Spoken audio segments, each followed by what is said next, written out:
Përshëndetje të dashur shikues. Sot do të flasim për diçka që na prek shumë prej nesh, shëndetje fizik në një kohë kur shumica e ditës na gjen të ulur përpara kompjuterit. Dhimbjet e shpinës, tensionet muskulare dhe lodhja fizike janë bërë pjesë e përditshmërisë sonë. E për të diskutuar për të gjitha këto çështje, të ftuar kam fizioterapeutin Fehem Gashi. Me Gashin do të flasim për ndikimin e qëndrimit ulur për një kohë të gjatë, cilat ushtrime mund të ndihmojnë dhe si ndikon fizioterapia. E para se ta nisëm bisedën në studio, ne falenderojmë sponsorin e emisionit ton, kompaninë Mucha Solar. Fem, faleminderit që je sot me ne. Faleminderit juve për ftesën. Fem, së fundi e patët kongresin, si shkoj, si kalu? Po, e kishëm kongresin e tretë të fizioterapisë, ishte një kongres ndërkombëtar, ishte shumë i mirë. Domethënë kemi marrë një feedback edhe për anëtarëve dhe në aspektin ndërkombëtar, se ka pas profesues për shumë shtete të rajonit dhe të Evropës, ku ishin diku në 700 pjesëmarrës në kongres, ishte me të vërtetë një kongres që ja ka vlejtë shumë. Po vjen mirë. Domethënë kjo pak ja ka qitë pa edhe punën që e bëni? Me të vërtetë sa i përket odës fizioterapisë, ka qenë një punë edhe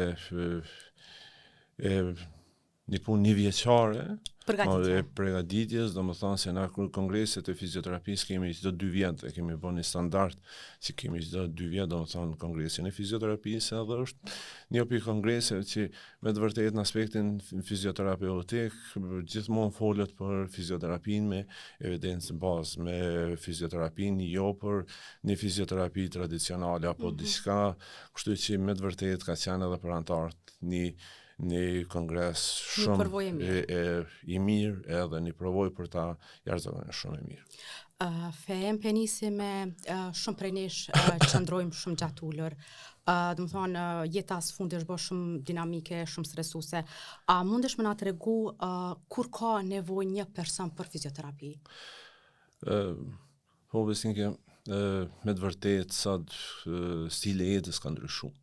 Ka ndryshu me të madhe, puna në zyre, mos aktiviteti fizik i shtum, domethënë edhe nevoja për fizioterapi veç ka fillu është rrit. Diçka që lejeni më theksu se fizioterapia në Kosovë domethënë është një deg e re, më thonë se fizioterapia, domethënë qyshën në vitin 2001, domethënë veç ka fillu programet e studimet në fushën e fizioterapisë.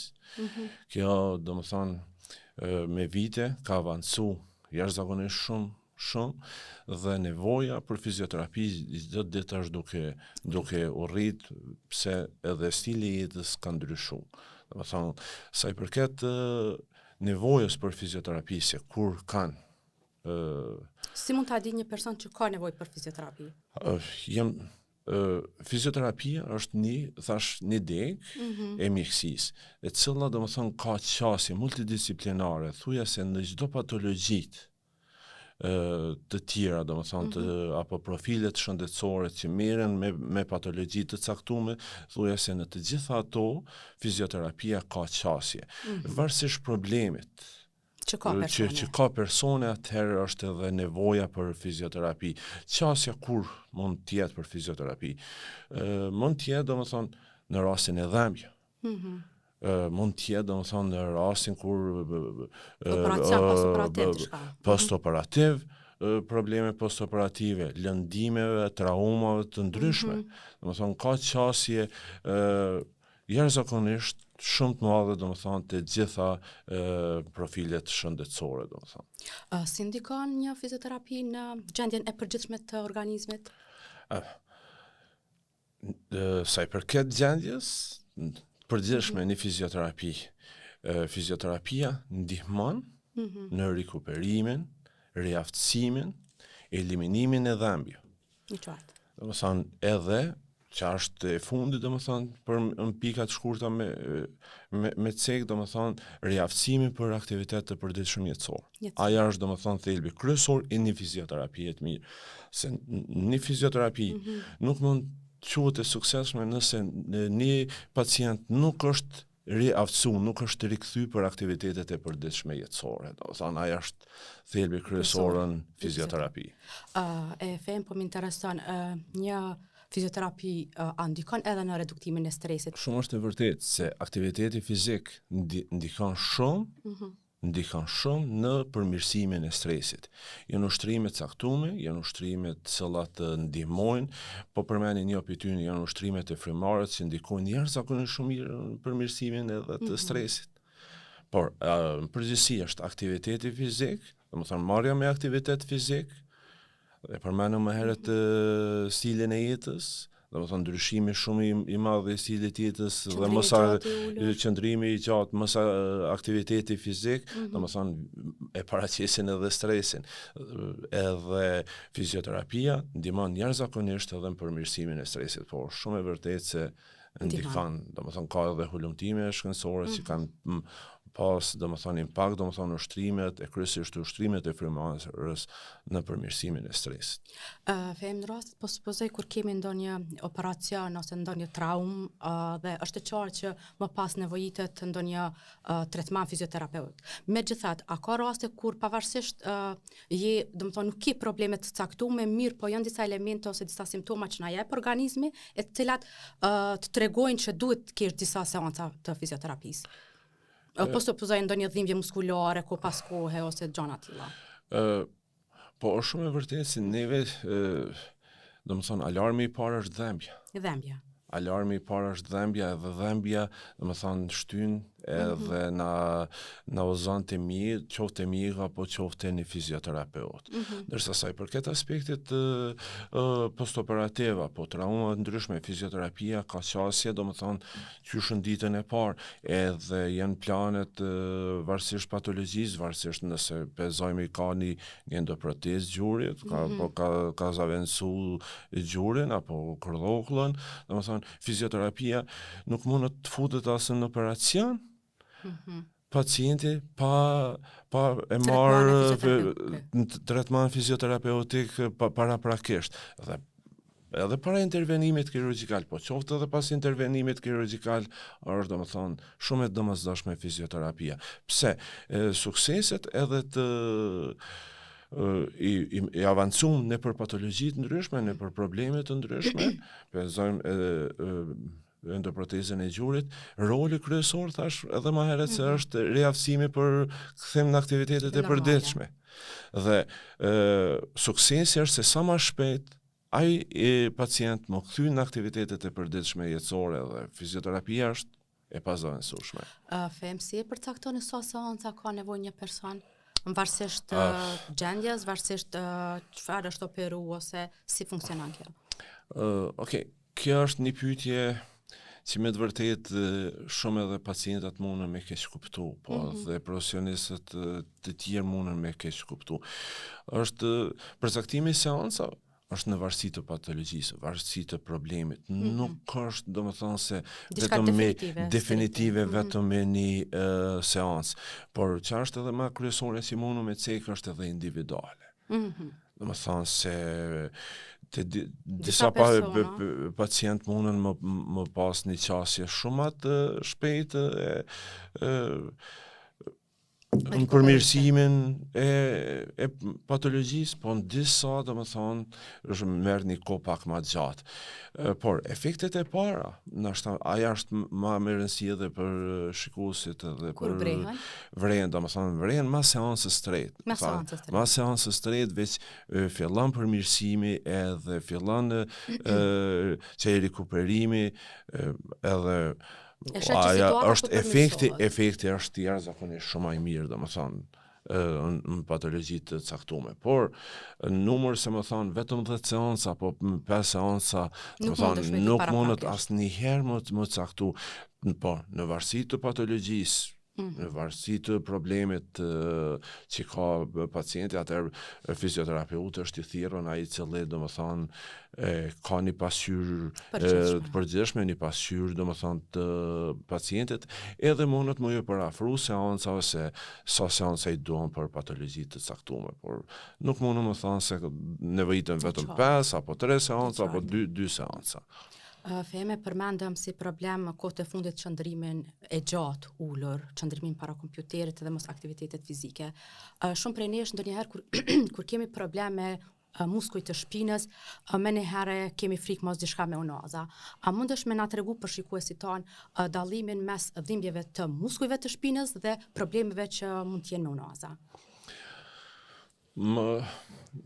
Është pak vështirë, pak vështirë, domethënë, nëse nuk bëhet një ekzaminim i mirëfillt, një ekzaminim shpeshherë që na i thomi edhe plotësues me diagnostik, me imazheri, me diçka tjetër, me vërtetu se a është bërimi i dhembjes vetëm muskular apo është bërimi qoftë një komprimim apo një dëmtim i disje intravertebrale. Atëherë, që mundu më thona sa i përket këtij dallimit është se nëse dhembja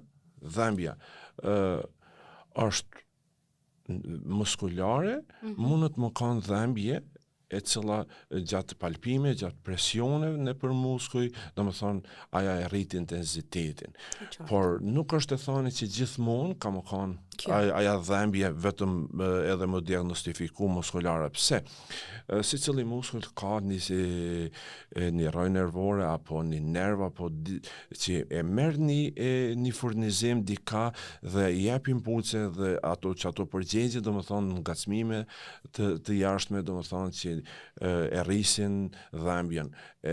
Kjo është një arsye që na nuk mundëm, domethënë pas një ekzaminim shumë të mirë, për me vërtetu se është vetëm muskulare apo ka të bëj edhe diçka me vertebra, me unaza, që është etiologjia e problemit është një komprimim apo një dëmtim i një diskut intravertebral. Domethënë, nga kjo që e kuptova, për ta pasur një pasqyrë ose diagnozë të saktë, a kemi të bëjmë me dhimbje muskujsh apo të unazave, na vjen imazheri. Shumë një përqindje shumë të madhe, domethënë të rasteve, nevojitet edhe ekzaminime plotësuese. Ekzaminime plotësuese, na thojmë ekzaminime plotësuese është imazheria edhe laboratoret, analizat laboratorike. Pse thojmë këto? Pse kështu e jep shkenca. Nuk mundum na më thonë se vetëm pe palpojnë një muskull apo pe bëjnë një lëvizje edhe është muskulare apo është një kurthim i rrojës nervor. E qartë. Po nevojitet qoftë një CT apo qoftë një rezonancë magnetike për më vërtetu se nashta është me të vërtet komprimimi. Po jo gjithmonë mund të më kanë edhe komprimimi, mund të më kanë një problem ma periferik diçka. Fejem si fizioterapeut që një kohë të gjatë. A mund ta dallosh një person që qëndron gjatë ulur? Është e vërtet se personat që qëndrojnë ulën, domethënë nuk e kanë aktivitetin fizik. Dhe problemet që vijnë gjatë qëndrimit janë kryesisht problemet të cilat kanë me boshtin kurrizor.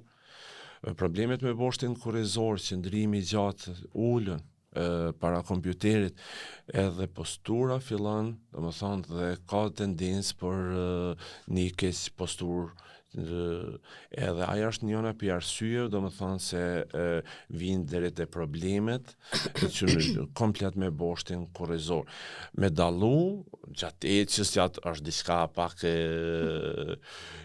që nuk mundet nashta më vret në atë kuptimin pa pas një ekzaminim. Pa pas një ekzaminim, pa marrë një anamnezë, me të vërtet në aspektin shkencor do të më pas edhe një evidencë bazë se do të me vërtetu komplet. Jo vetëm më thonë se ky rrin ulën se peshone, jo, s'mundëm do të thonë. Jo, e pata fjalën kuptimin që fillon të ketë probleme muskuj, me nyje, pastaj. Po çaj është aktiviteti fizik, domethënë dhe çaj ndikon aktiviteti fizik, domethënë ndikon se muskujt fillojnë më dobësu.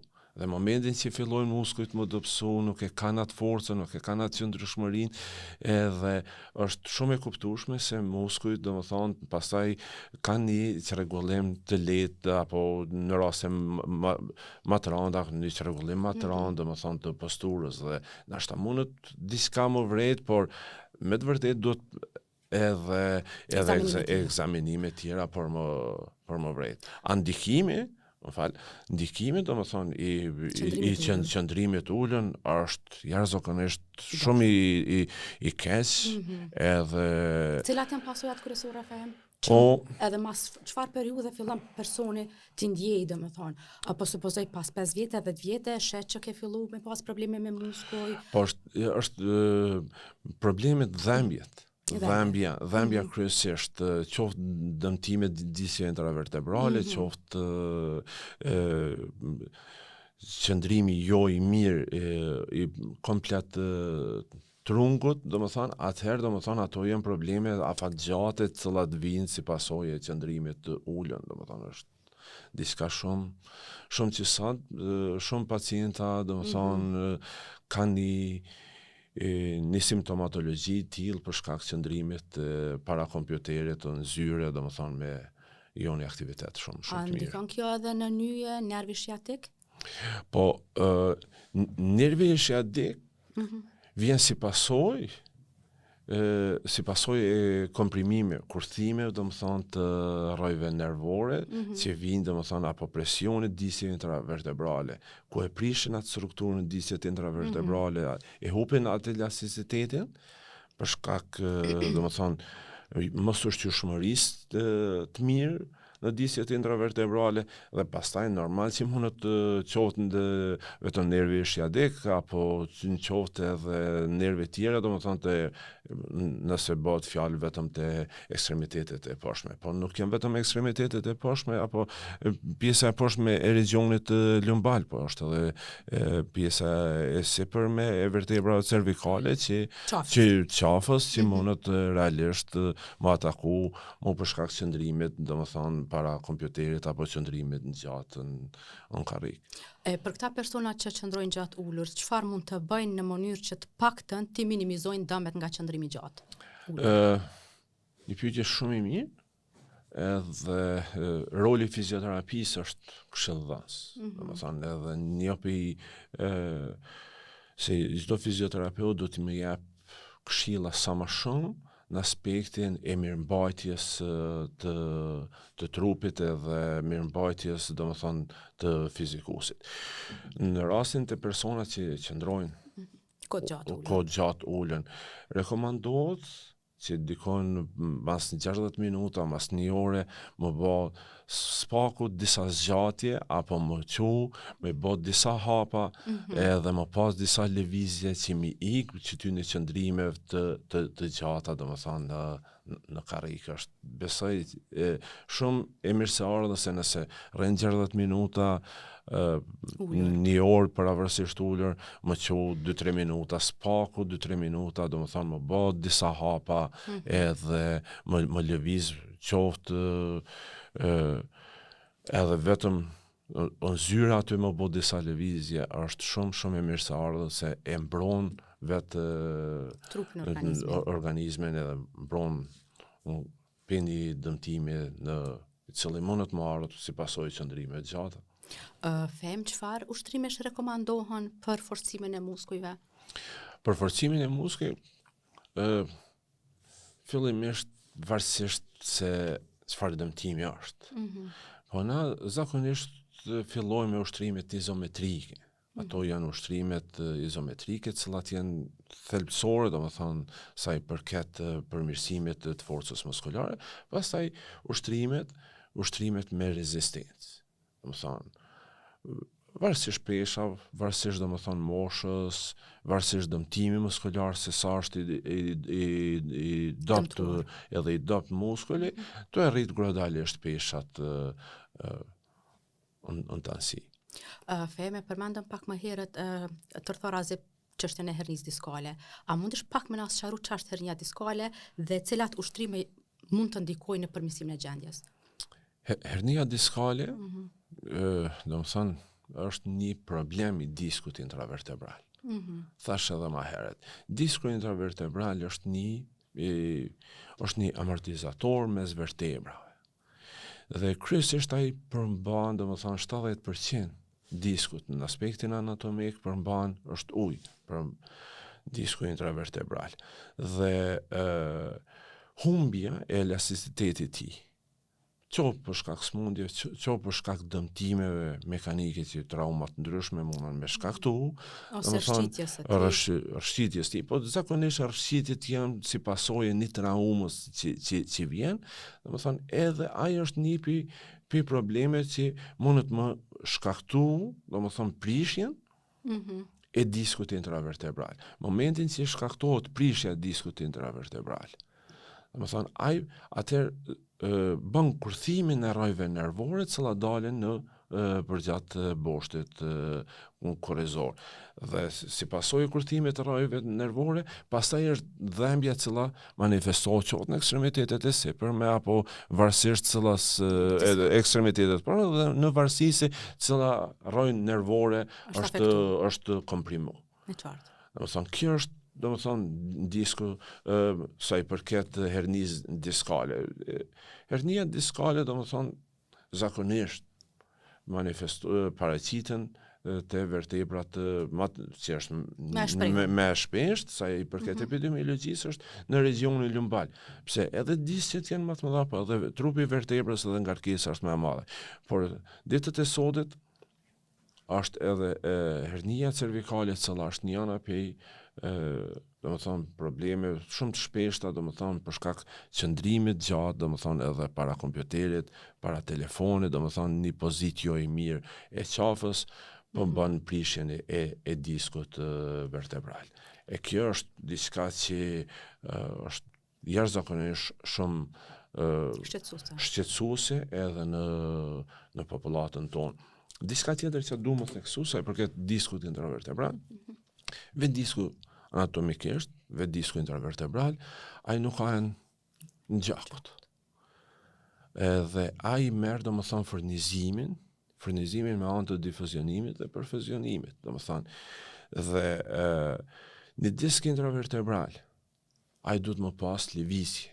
Në bazë të hulumtimeve të reja shkencore, është diçka që çdo disk intervertebral duhet më pas lëvizshmëri në të gjitha rrafshet, në të gjitha projeksionet, domethënë deri në centimetër. Mungesa këty në lëvizje, mos aktiviteti në për këto lëvizje, domethënë atëherë është një high risk, domethënë për paraqitjen e diskut intravertebral.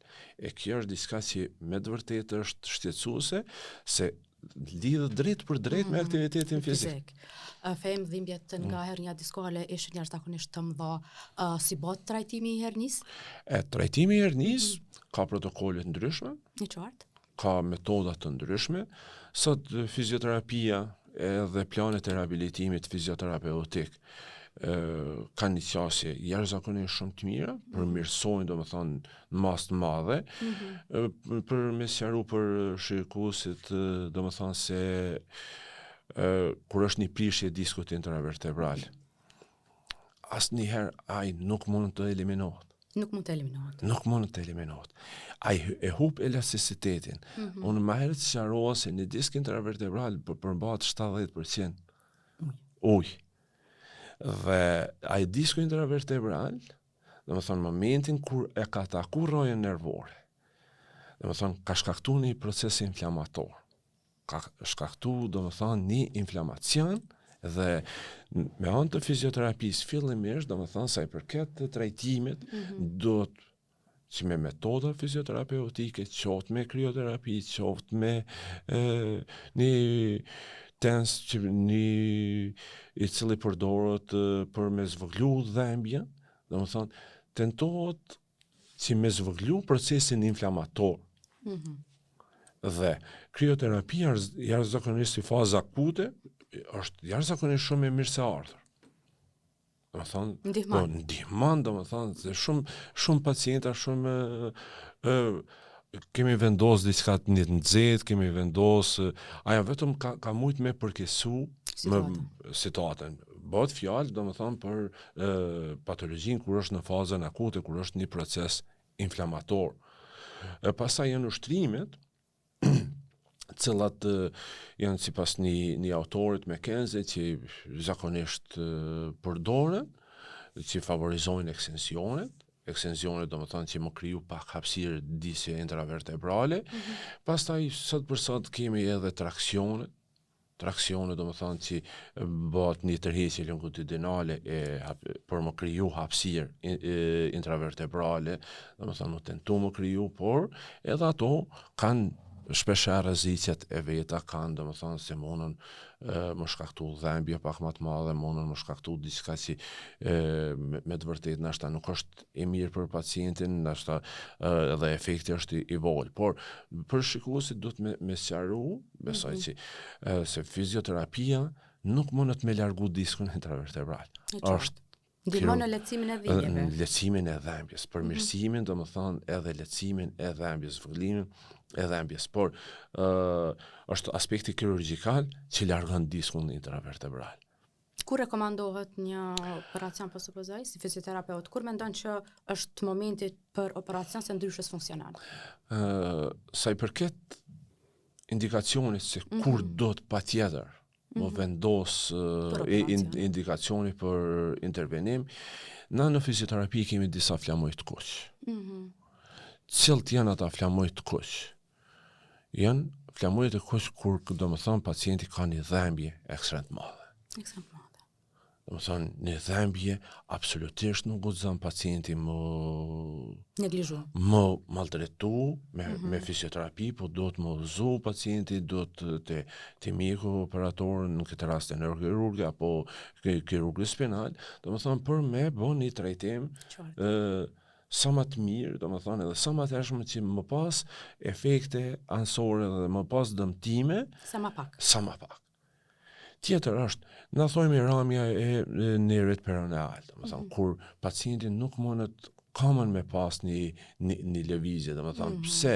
Se që disku intravertebral ka shkaktu qatë presionin shumë të madh që nuk po lejon edhe impulset. I qartë. Impulset, do të thonë, më përcjell. Dhe kjo është një ana prej indikacione absolute se duhet më futën në intervenim kirurgjikal. Ramja e madhe e masës muskulare, atrofia, fillimi i atrofisë, është e padiskutueshme që duhet intervenimi kirurgjikal. Dhe është një prej flamojve të kuq që nëse pacienti ka një ramje muskulare, nuk ka çka pritet më. Nuk ka çka pritet, është vetëm opsion, është intervenimi kirurgjikal. Por edhe fizioterapia, edhe para intervenimit kirurgjikal, edhe pas intervenimit kirurgjikal, pra pacienti është e nevojshme. Është e nevojshme, është e domosdoshme, se çfarë tha më herët, duhet rikthimin në aktivitetet e përditshme sa më hershëm. E qartë. Them, plot persona rekomandojnë edhe tretman opsional, a duhet gjithmonë veç të profesionistët të jemi? Besnike, një thirrje për ata të cilët mund të rrezikojnë. Shumë mirë, unë kisha bërë edhe një thirrje, një apel për gjithë pacientët. Apo për gjithë, mos thon pacientët, po për gjithë ata që edhe nesër mas nesër mundën më ataku me probleme të tilla. Ju kisha lutur që mos bien pre e mashtrime, e mashtrime të jo profesionistëve shëndetësor. Do të thonë, edhe një profesionist shëndetësor është i kontrolluar.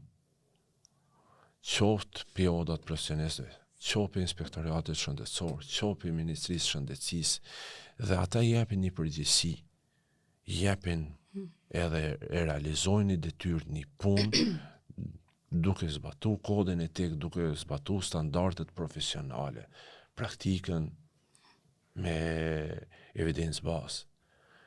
Jo më shku te pacienta, te pacienta më shku te ashtu quajtur mjek popullor.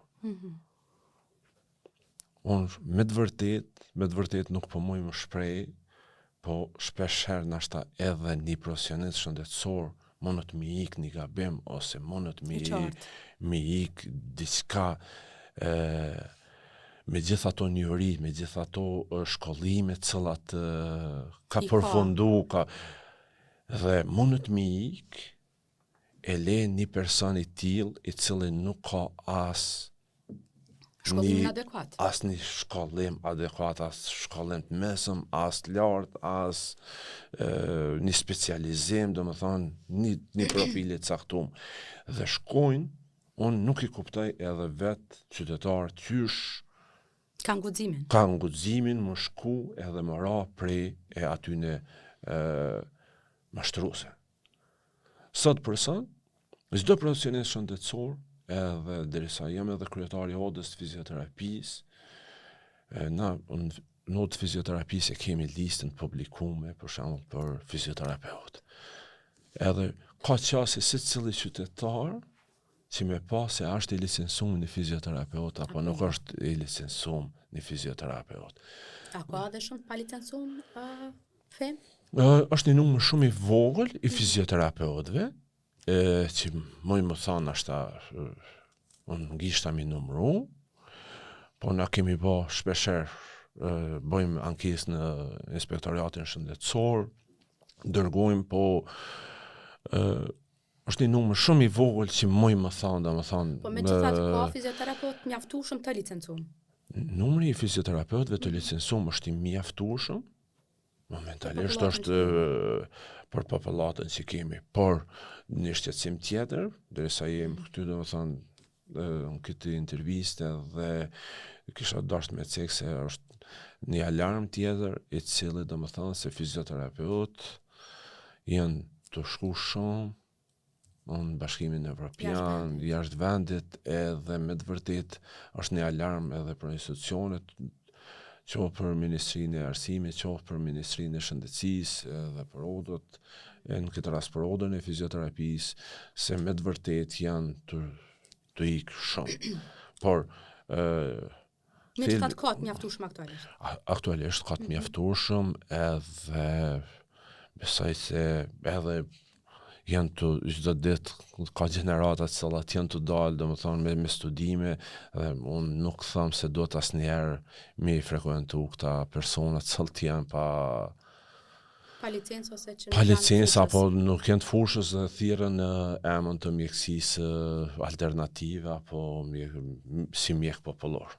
Është diçka shumë e pakuptimit edhe me të vërtetë është shqetësuese se kohët e fundit, edhe diçka ndoshta kam një vërejtje edhe për mediat, se edhe mediat janë të jap hapësirë, dhe unë edhe dje pata një reagim në kuadër të odës, domethënë se me të vërtetë nuk do të më jap hapësirë një person I cili nuk ka një profesionist shëndetësor, I cili nuk ka një evidencë bazë edhe nuk fol, domethënë diçka që ka një praktikë, që ka një edukim, që ka një shkollim të mirëfillt për atë fushë. A me të thatë nështë ishën kanë të duhura dhe reagimet të odës pak më shumë që me rritë vetijën këtë fushë? Na çdo ditë jemi të bërë reagime.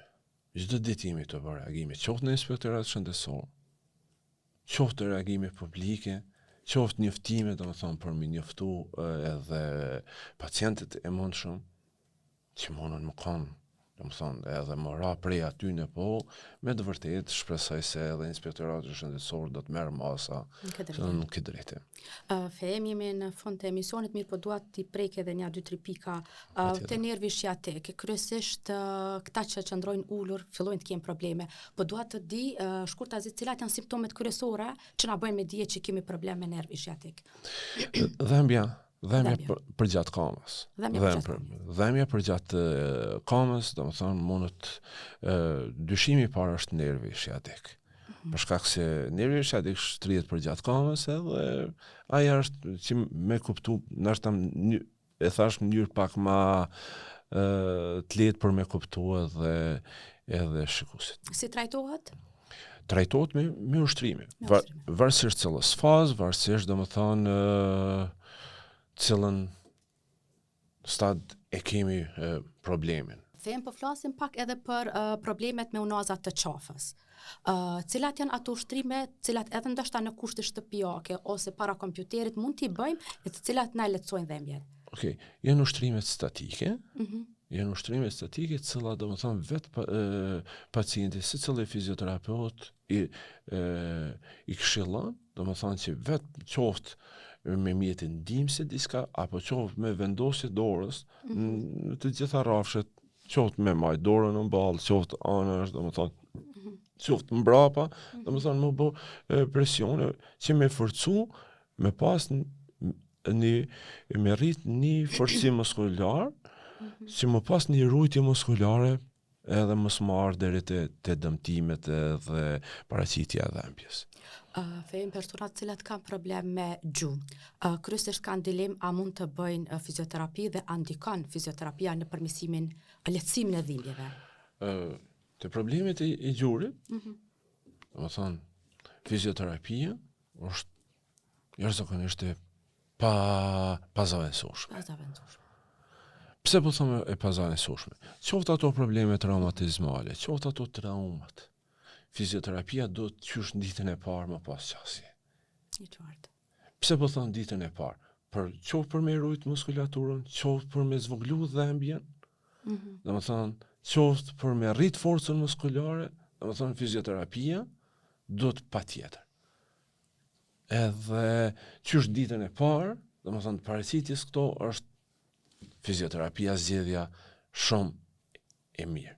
Pastaj nëse janë smundjet reumatizmale, shpeshherë nëse janë paraqit smundjet reumatizmale që shumë fillim dhe dhembjet, perionës reumatologët merren medikamentet sa i përket fushës tyre dhe tentimit zvogëlimit dhembjes, po mirëmbajtja muskulare, rujtja muskulare, domethënë është e fizioterapisë edhe qasja shumë e domosdoshme.